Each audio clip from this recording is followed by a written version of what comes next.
Hi and welcome to XactTime, Time America's 100% web-based solution. Well, since it's a web-based software, what that really means to you is whatever web browser you use to surf the internet, such as Microsoft Internet Explorer, all you have to do is simply enter in a URL. That URL, as you probably know, can be saved as a favorite. You can make it your home page, or you can pull a shortcut on your desktop. Once you do so, that will bring you to this login screen here. From this login screen, you'll simply just have to put in an ID and a password because your company ID will be pre-filled for you. Once you do log in, the employee will see their name located right up top here, and the action section is where all the action takes place. So we log in as we just did, and simply hit punch. That's all you have to do. The system's smart, so I've already clocked in this morning, as you can see here in my status. You also see at any point in time when you are clocking in and clocking out, you can leave a note.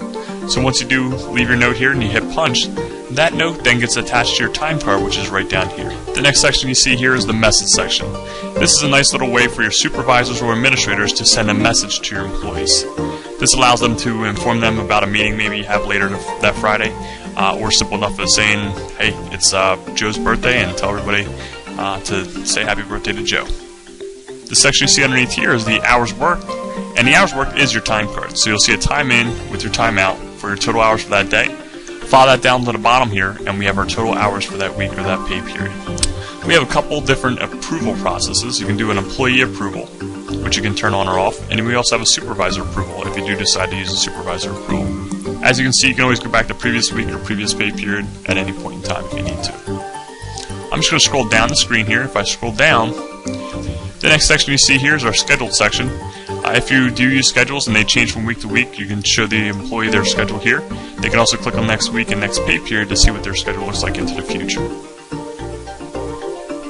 The next section you see here is the pay adjustments field. Not a lot of people use it, but it is a nice way to actually have employees enter in a date with a dollar amount and a note here if you wish. They may do a reimbursement, an expense account, any payable type that you wish. The next section you see here is the benefits, such as your PTO, sick, vacation, paid time off, personal days. Whatever type you use, we can track those for you. The initial is basically your current balances, which we can have carried over. The granted, depending on how often you grant it to them, may be annually, per pay period, daily even.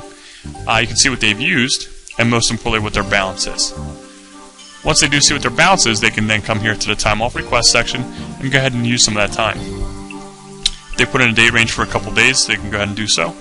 With the start time they may have, hours per day, they can simply leave you a note and tell you where they're going to vacation. They hit apply, and that whole request gets sent over to the administrator for them to then approve it. You can see the green checkbox for approval. Pending means obviously they haven't seen it yet or decide to let you go. Deny means you're obviously not going. And let's say you wanted 5 days of vacation, but your supervisor can only cover 4 days of your shift. He can give you a partial. And let's just say something happened and you couldn't take your vacation anymore. You can delete your request. This concludes our XactTime employee overview.